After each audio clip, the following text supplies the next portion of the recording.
Hello everyone. Today we talk about how to fix the app of webcomics.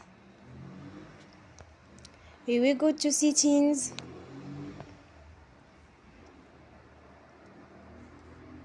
Then we click on apps. After that you will search the app webcomics and you will click. Then you will on force stop. After that you will go to storage. Then we click on clear cache.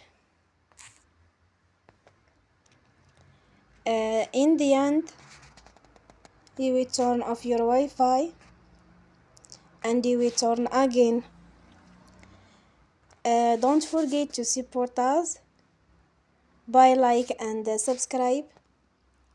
See you next time and thank you for watching.